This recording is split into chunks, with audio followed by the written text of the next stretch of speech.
पत्थर कैसे बना भगवान। Motivational story. कई बार जब लोग जीवन में काम करना शुरू करते हैं तब उन्हें बहुत ज़्यादा दर्द होता है, तकलीफ होती है। उन्हें बहुत ज़्यादा मेहनत करनी पड़ती है और ये बात उनसे बर्दाश्त नहीं हो पाती है। उनका शरीर जवाब दे देता है और वो उस काम को छोड़कर किसी और तरकीब से सफल होने का प्रयास करते रहते हैं। लेकिन याद रखिएगा, इस प्रकार से कोई भी व्यक्ति जीवन में सफल नहीं हो पाता है। याद रखिएगा कि सफलता का मार्ग मेहनत, दर्द और तकलीफ से होकर गुजरेगा और यह आपको सहना ही पड़ेगा। तो इसके लिए आप हमेशा तैयार रहिए। तो चलिए इस बात को एक कहानी के माध्यम से समझते हैं। एक बार एक मूर्तिकार अपनी छन्नी और हथौड़ी से एक पत्थर को भगवान की मूर्ति का आकार देने का प्रयास कर रहा था। जैसे ही वह छन्नी पर अपना हथौड़ा चलाता, वह पत्थर चिल्लाने लगता और कहने लगता कि ये क्या कर रहे हो, मुझे इतना मार क्यों रहे हो, मुझे बहुत दुख हो रहा है, तकलीफ हो रही है, पीड़ा हो रही है, मुझे अपने हाल पर छोड़ दो और यहाँ से चले जाओ।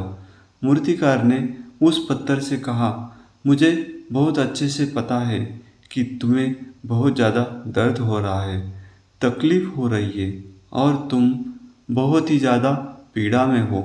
लेकिन यदि आज तुमने इस दर्द को नहीं सहा, इस तकलीफ को नहीं सहा, तो जीवन भर तुम इसी प्रकार से पड़े रहोगे। मुझे पता है कि तुम में आगे बढ़ने की अपार संभावना है। तुम एक बहुत अच्छे पत्थर हो, लेकिन यदि तुम इस प्रकार से रहोगे तो कभी भी आगे नहीं बढ़ पाओगे। इतना कहकर मूर्तिकार ने फिर से औजार उठाए। पत्थर फिर से चिल्लाने लगा, गिड़गिड़ाने लगा, विनती करने लगा कि मुझे अपने हाल पर छोड़ दो। मुझे पता है कि जीवन के लिए कौन सी चीज़ सही है और कौन सी चीज़ गलत है। मुझे बहुत ज़्यादा दर्द हो रहा है। अब मैं इस तकलीफ़ को बहुत ज़्यादा नहीं सह सकता। मैं जिस हाल में हूँ उस हाल में छोड़कर तुम यहाँ से चले जाओ। उस मूर्तिकार ने फिर से उस पत्थर को समझाने की कोशिश की। ज़्यादा अधीर मत बनो और अपने सब्र को बनाए रखो। थोड़ी देर और इस दर्द को सहो। यदि इस दर्द को सह लिया तो मैं भगवान की मूर्ति के रूप में तुम्हारी स्थापना करवाऊंगा और फिर दूर दूर से लोग तुम्हारी पूजा करने आएंगे और पंडित लोग तुम्हारी सेवा करेंगे।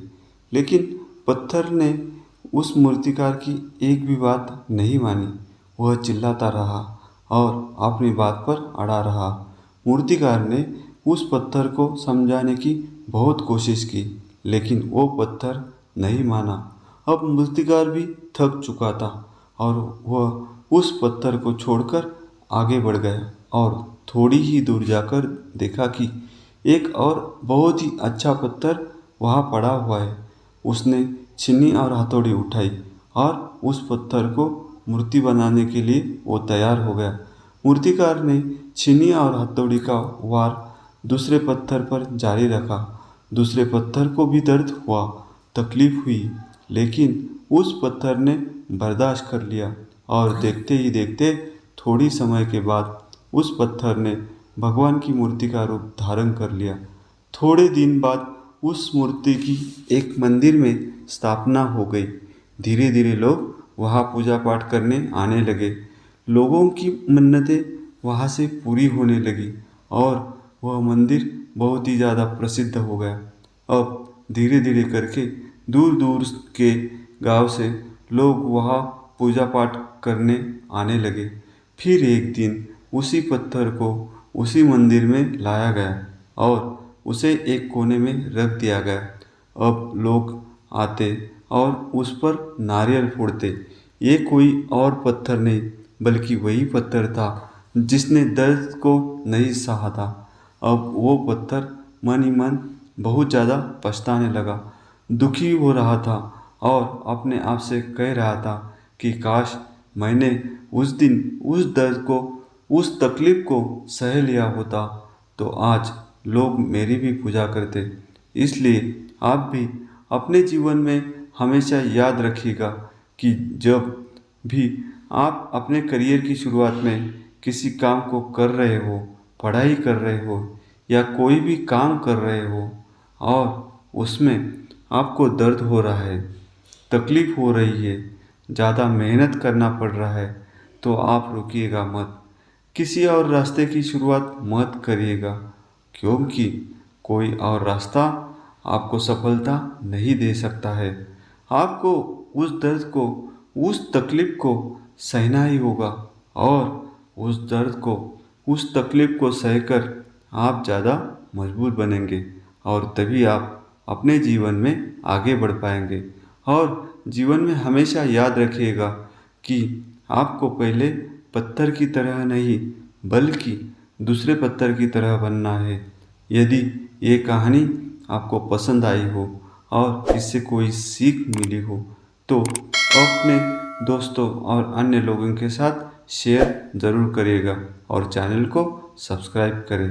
Thank you.